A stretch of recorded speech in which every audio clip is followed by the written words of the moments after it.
Hello everyone, this is doctor Surya from 34 heart care.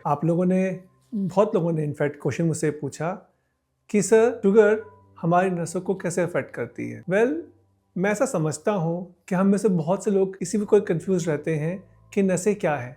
हम हर शब्द के लिए नस वर्ड यूज़ कर लेते हैं, चाहे हम आर्टरीज की बात करें, वेसल्स की बात करें, टेंडन्स की बात करें, नर्व्स की बात करें। लेकिन मेरा ऐसा अपना मानना है कि जो नस वर्ड है it is closest two nerves, यानी कि वो वायरिंग जो हमारे ब्रेन से आती है, हमारी बॉडी के सब टिश्यू को करंट सप्लाई करती है, एंड वाइस वर्सा हमारे सब टिश्यू से या सब लेवल से सेंसेशंस लेके वापस ब्रेन की तरफ जाती है। उन्हें हम बोलते हैं नर्व्स या हिंदी में नस। और अगर हम बात करते हैं ब्लड वेसल्स की तो the closest word to them is रग, जिनमें खून दौड़ता है। हमारे बॉडी में 3 तरह की वेसल्स होती हैं। एक होती है आर्टरीज जो हमारी हार्ट से साफ खून लेके हर टिश्यू तक पहुंचती है। एक होती है कैपिलरीज जो टिश्यू लेवल पे जहाँ पर ऑक्सीजन और कार्बन डाइऑक्साइड और बाकी न्यूट्रिशन का एक्सचेंज होता है। और एक होती है वेन्स जो सारा एक्सचेंज के बाद गंदा खून लेकर हमारे हार्ट की तरफ वापस आती है। हमारे स्किन के ऊपर जो नस्ती हमें मोटी नजर आती है, ये सब नीली नीली वेन्स हैं।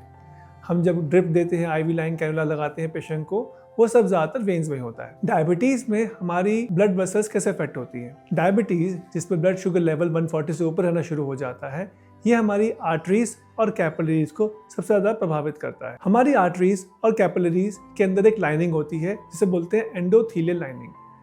ये endothelial lining high blood sugar से अफेक्ट होनी शुरू हो जाती है और धीरे डैमेज हो जाती है। अब कैपिलरीज के लेवल पर जब डैमेज होता है, इसे बोलते हैं माइक्रोवेस्कुलर इंजरी। माइक्रोवेस्कुलर इंजरी यानी कि बारीक नसों की इंजरी। कैपिलरीज बहुत बारीक होती है। माइक्रोवेस्कुलर इंजरीज से हमारे बॉडी के वो ऑर्गन्स जो इन बारीक वेसल्स के ऊपर डिपेंडेंट है, स्पेशली हमारी पेरिफेरल नर्व्स, यानी कि वो नर्व्स जो हमारे हथेलियों और तलवों को सहायक करती हैं, और हमारी आँख का पर्दा यानी रेटिना, वो बहुत जल्दी इफेक्ट होते हैं। तो diabetic neuropathy and diabetic retinopathy इस माइक्रोवेस्कुलर डैमेज का ही रिजल्ट है। अब आती है मीडियम साइज आर्टरीज जिसको हम बोलते हैं आर्टीरियोल्स। डायबिटीज से एंडोथेलियल लाइनिंग की हुई भी इंजरी से ये आर्टरीज स्टिफ हो जाती है। इससे हमारी आर्टरीज का रेजिस्टेंस यानी कि लचक कम हो जाती है और रेजिस्टेंस बढ़ना शुरू हो जाता है। इसका नतीजा होता है हमारा ब्लड प्रेशर बढ़ता जाता है। और तीसरा इफेक्ट आता है बड़ी आर्टरीज पे। बड़ी आर्टरीज की जब इंजरी होती है वेसल्स के एंडोथेलियल लाइनिंग की,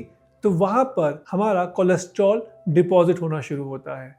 उसको बोलते हैं एथेरोस्क्लेरोसिस या आम भाषा में ब्लॉकेज या प्लाक का बनना। एक और तरीका जिससे हमारी डायबिटीज हमारी बड़ी आर्टरीज को अफेक्ट करती है वो है थ्रू लिवर।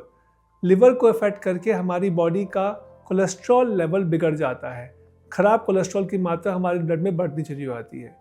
ये बढ़ती हुई मात्रा और बड़ी आर्टरीज में हुई हुई इंजरी से हमारी बॉडी में जो एथेरोस्क्लेरोसिस है या प्लाक है, इसकी बनने की स्पीड बढ़ जाती है।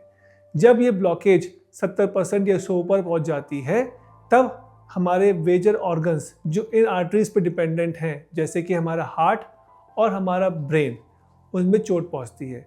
ब्रेन के लेवल पर होता है स्ट्रोक, हार्ट के लेवल पर होता है हार्ट अटैक। सो आर्टरीज चाहे किसी भी साइज की हो, बड़ी, मीडियम या स्मॉल, और उससे छोटी कैपिलरीज, इन सभी लेवल्स पर हमारी डायबिटीज हमें क्षति पहुंचाती है। वेसल्स चाहे लार्ज साइज हो, चाहे मीडियम साइज हो, चाहे स्मॉल साइज हो, डायबिटीज लॉन्ग टर्म में अपने ऑक्सीडेटिव इंजरी से, अपने एथेरोस्क्लेरोटिक नेचर से और अपनी स्टिफनेस इंड्यूस करने वाले नेचर से तीनों ही लेवल्स पे इफेक्ट करती है। इसकी वजह से हमारे मेजर ऑर्गन्स, चाहे वो हमारा ब्रेन हो, हार्ट हो, किडनीज हो, स्किन हो, नर्व्स हो या हमारी रेटिना हो, सब पे इफेक्ट आता है। तो डायबिटीज कंट्रोल करना बहुत ज़रूरी है और उस कंट्रोल को लाइफ लॉन्ग मेंटेन करना और भी ज़रूरी है।